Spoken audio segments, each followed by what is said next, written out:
La broderie n'est jamais figée, c'est ce qu'affirme Elisabeth Rouleau. Brodeuse professionnelle, elle transmet aujourd'hui son savoir aux quatre coins du monde. Mais c'est à Lyon que nous avons poussé les portes de son atelier et découvert son univers. Un reportage de Charline Bakowski, David Hernandez et Marie Lacombe. Passionnée depuis toujours par la broderie, Elisabeth a déposé ses valises au Vieux-Lyon, où elle retrouve un air de son pays d'origine, l'Italie.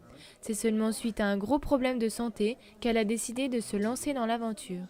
On m'a parlé de l'école Le Sage qui venait d'ouvrir.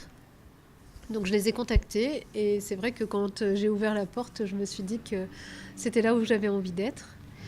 Donc j'ai commencé par faire le niveau 1, puis le niveau 2, puis le niveau 3, puis le niveau 4, puis le niveau 5 haute couture. Espagne, Bolivie, Pakistan, Dubaï, la liste des pays où elle donne des cours est longue.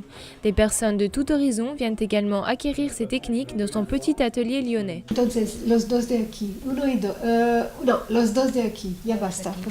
3 heures, une journée, une semaine, des cours sans horaire ni jour précis qui se transforment en immersion au sein de cet art qu'est la broderie.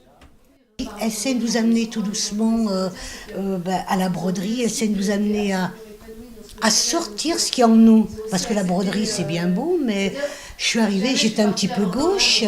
Non, la broderie n'est pas morte, elle aurait même un véritable avenir pour Elisabeth. Pourquoi pas faire une petite broderie sur un t-shirt ou sur des draps d'un bébé ou sur une petite table ou sur une nappe de table ou des choses comme ça. Oui, je pense que ça redevient un petit peu au goût du jour, mais ça va prendre encore du temps.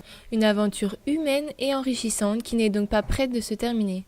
Prochain voyage sur la liste, Bombay, où elle y dénichera encore de nouvelles techniques de broderie.